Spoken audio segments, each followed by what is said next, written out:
Hello everybody, I'm going to do a follow-up after the rally. Some great takeaways there. There was a big learning curve for me especially, and to see what all these different groups, organizations, independent MPs like Randy Hillier, what they're thinking, what everyone thinks and how they view the system or what they think the system's going to yield. And the biggest takeaway from this rally, like so many, and especially here in Ontario, that differs than how it is out west for everybody, I'm seeing that clearly. And I made three key points, three observations today that have to be addressed, and I'm going to have to reach out to all of these people, including Randy Hillier. And if those of you who did watch his live on stage, it's great to rally people up, get the people. I know the age-old idea, if we get all the people together, if we can rally them, the government will change. The government's not going to change, and we're all seeing that. We're seeing rights eroded in all kinds of areas. Businesses think that rights work a certain way, and the reality is they don't. And it's this education, this CCP, Canadian Constitutionalist Party I'm building. The narrative has to go. So we're going to break that down today, right now, post what I just watched with all of you in several videos, some of which I had to cut because I didn't have enough energy on the phone to complete a Randy Hillier as he came at the end. And it was great, and it's great to rally people. But people need to know that there's a way to do something to get this done, empowering the people. And that's why we need the federal party. And people have to understand that there is no constitution for the provinces. And any of the rights given to the provinces by that very limited federal constitution will not give any credence to those civil rights. That's what business rights are. That's what property rights are. And without a codified provincial constitution, you will never, ever, absolutely ever have those, no matter who, because every politician that comes along will take it away from you. They will. There's no rules. How to govern, they're missing. So Randy Hillier got up there. It was a great speech. I put this first, and how he says, freedom and all these rights, human rights. Well, that again, where is the rules of international law that we're going to utilize? Because there's a lot of things we can't do because of international law. Canadians need to know that. We need to have that addressed. If we're going to look at amending, we have to match the world, or guess what? We're not going to have those rights, ever. The world will say, no, you don't. Religion's absolutely protected. A lot of people don't realize that. They don't realize even the past year what I'm doing with ICC and why that's so important. Because if we can't get it in the world narrative, which is backed up in world law, the politicians are going to continue to steal it away from you. So Randy's got to be made aware of that. I'm going to have a meeting with him. I'm going to have to go through these things, show him our federal constitution. What was really important here, Canadians, all Canadians, everyone watching this, Westerners, get it shared out, as this. We sing O Canada, which was so important at that rally. And everyone, the words to O Canada.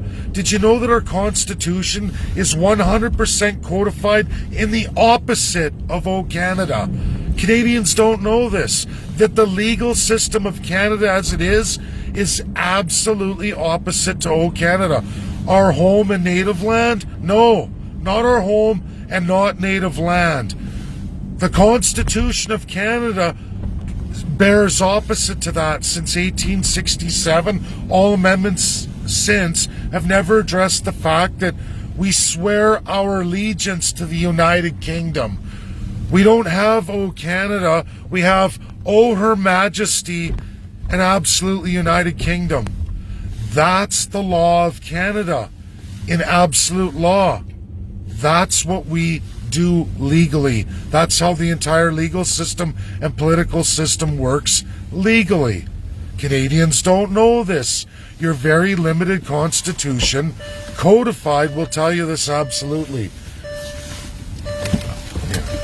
Sorry, we just stopped at Tim Hortons. I'm trying to complete this live, and I need a double-double. But So that's one thing. Canadians think, oh, Canada has some kind of legal representation. Wrong. No, it doesn't. Canadians need to know that. That while you sing, oh, Canada, and Canadian politicians tell you all this stuff, in absolute domestic Canadian law, absolutely, is the entirely opposite. 100%. That's easily proven. Go look it up right now. Canadian Constitution, look it up. Look up your preamble. Absolutely opposite of Oh Canada. So you sing these things, you believe them to be real? It is 100% the opposite. We give away our sovereignty. Every immigrant that comes to Canada has to swear to become a Canadian citizen. To get your citizenship, you must swear that oath. All politicians swear that same oath to Her Majesty and give the sovereignty away to the United Kingdom, opening up the door to all the multinationalism, giving them power over your domestic country. Oh, Canada is just a song. It's a way to trick the people, but the real Constitution of Canada says opposite. 100%. First major malfunction, and why the courts don't work in any way, the politicians don't work any way Canadian that you think is Canadian, because it isn't, and legally it's not. This is reality, 100%.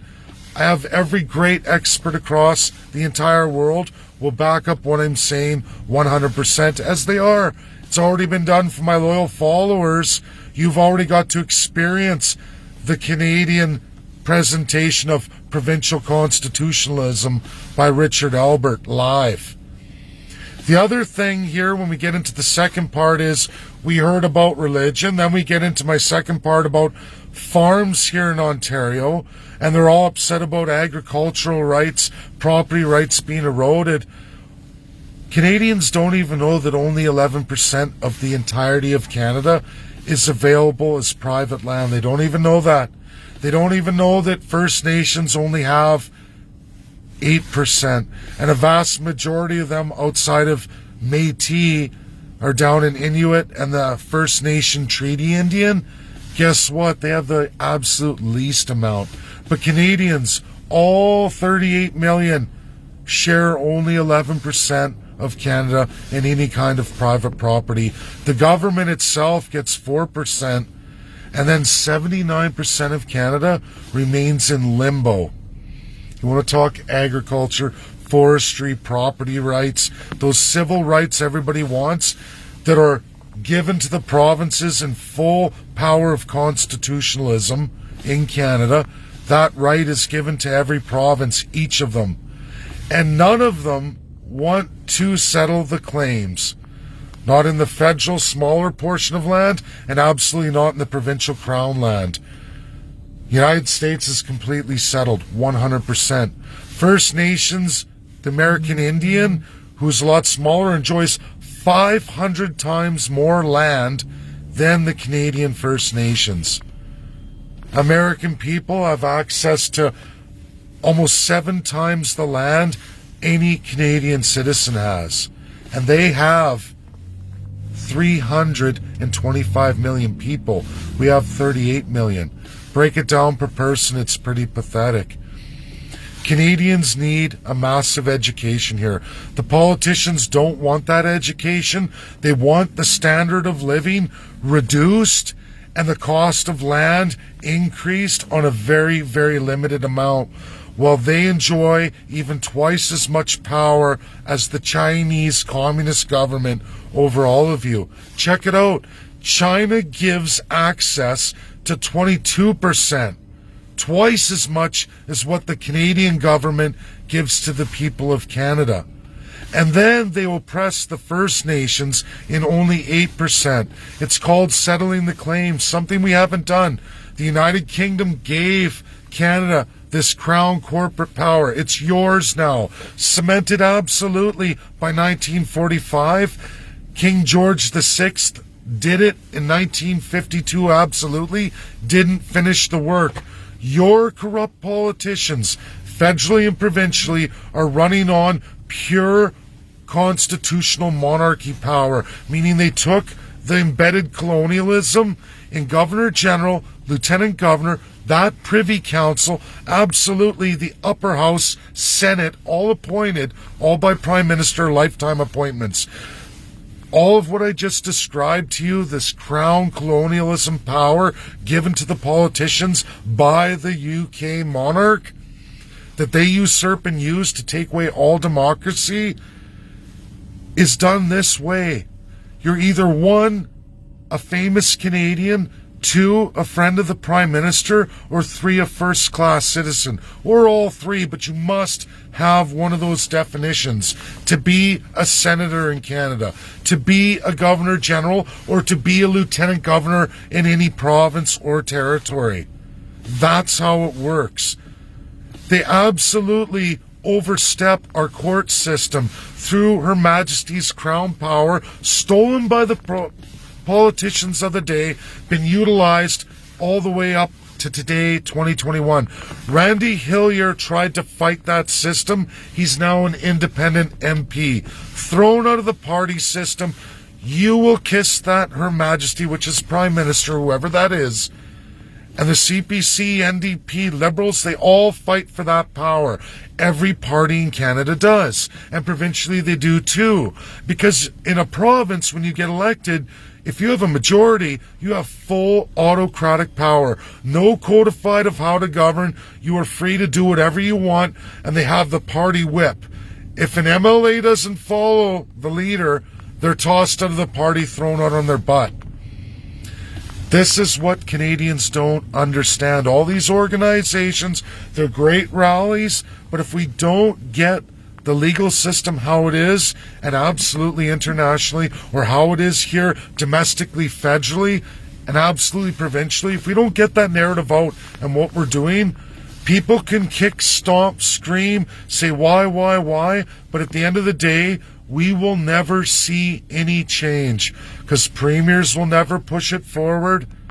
Why would they? They have absolute full colonial power stolen from the real Majesty, Queen Elizabeth II, since 1952. All politicians have been corrupted by this, and they just walk into it. They rape the taxpayer. They crush businesses as they see fit, make changes in what they call the small c through parliamentary acts. If they want, through the Privy Council with zero democracy, and the Senate will push it forward because they're all appointed too.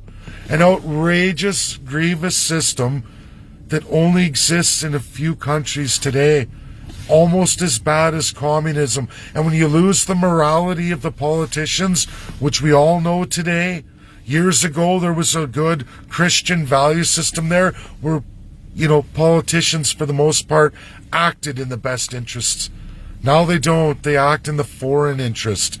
We are foreign funded, foreign run, and there is zero codification of any constitution, both federally and in the absence of provincially, for politicians to be held to account.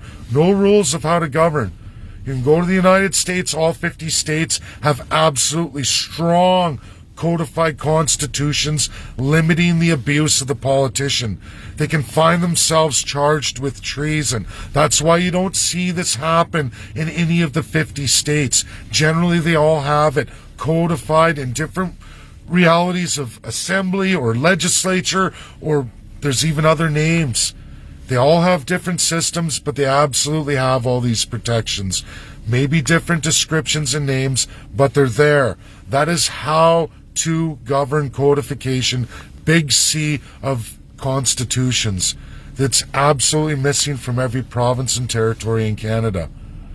And what limited federal codified constitution we have doesn't address this stuff. This is what has to be told to business owners in Canada. They have to learn where their civil right is, why it's not protected, because it's not codified, because there are zero constitutions in any province where that civil right is found. Same with property, same with 2/3 of the rights you think you have, but are not enshrined by any government at all, and they can take them away any time they want with any incoming elected party. and you don't know what you're going to get because there's no law against lying to the people. Call any elections organization of whatever province. Like for me, Elections Alberta, call Elections Ontario provincially, or Elections Canada federally, and they will tell you exactly what I'm telling you right now. There is absolutely no law or protection against any politician from ever lying their face off to you. They can say apples and turn around and hammer you with oranges. And you're sitting here and go, I'm allergic to orange juice. I wanted apple juice. You promised me apple juice. Too bad, I'm a liar. I don't have to tell you the truth. In fact, I can do anything I want.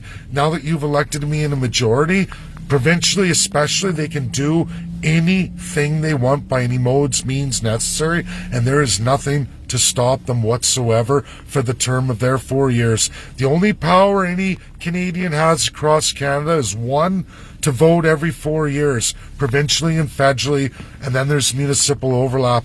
2, to start a federal party, or 3, start a provincial party. Those are the only absolute, real, true, enshrined rights any Canadian has. Everything else is subject to the politician, subject the colonial crown power of the monarchy, which has been given by Queen Elizabeth since her father, since 1952, to the Canadian politicians, which is absolutely Prime Minister.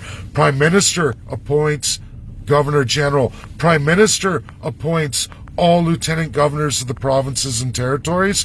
Prime Minister sets the Privy Council, which is a lifetime. And of all those positions, they swear an absolute oath, as do all immigrants who come to Canada to get their citizenship, to Her Majesty, to that UK foreign power. Our politicians, our lawyers, all of them, most of them, swear the oath to Her Majesty, which is Prime Minister. It's why we have King's Court. That's the truth. And until we make this change through a federally registered party, Canada will remain this way. Provinces will go on stealing your rights and freedoms up and down, varying them any way they see fit, and there's nothing any of you can do about but hope to elect an honest politician next time. Like I said, the only way out, CCP, Canadian Constitutionalist Party. We will take that crown power to destroy the crown power. We will, if we're elected federally, absolutely appoint all the lieutenant governors across every province and territory and mandate them to not ascend any provincial bills or acts until the premier elected, or whatever parties in power and opposition, agreed to give all the people of that province, through town halls, through the program that we would give with absolute experts worldwide, administering town halls for every Canadian in every constituency, First Nations, minority groups, in all the languages, an expert rollout of how to get this done so that the people can choose, can talk in a fully 100% democratic fashion. Once they ratify the constitutions, then it's back open, up and running. And then the people have been protected. At the same time, we will destroy the role of Governor General, Lieutenant Governor, as it is as a crown power, and allow you, the people, to decide what kind of protection system you want. There's lots of countries that have already done this. USA being number one on this, putting protections in for all of you. Checks and balances, two-party system of those who get appointed to look at Governor General and make sure they don't act in a treasonous manner against the people. That's a real way of doing it, and it has worked absolutely for a country like the United States and many others around the world in other systems. You'll all get to look at that. You'll see the maquillage, and it'll be you, the people, once educated. Ask your questions in an open, true, democratic forum across Canada. You'll get to change Canada. You'll get to change all the provinces and territories. That's what we're doing. That's the education I have to get with all these people and all these groups. I'm going to reach out to everyone in this presentation today for a one-on-one and explain this in real legal terms and provide them with the experts. you know what? If you don't believe it now, for those of you who follow me, I know you all know and believe it. But when we get to this Toronto independence and the experts brought forward, you're all going to get to see it. 6th, 7th, and 8th on just municipal for independence for Toronto. It's going to have great waves for Trudeau and O'Toole and absolutely Doug Ford. You know, that's what we do. Bring real credibility, showing what can be done, what's real and what's truthful. Thanks, everybody. We'll talk to you soon.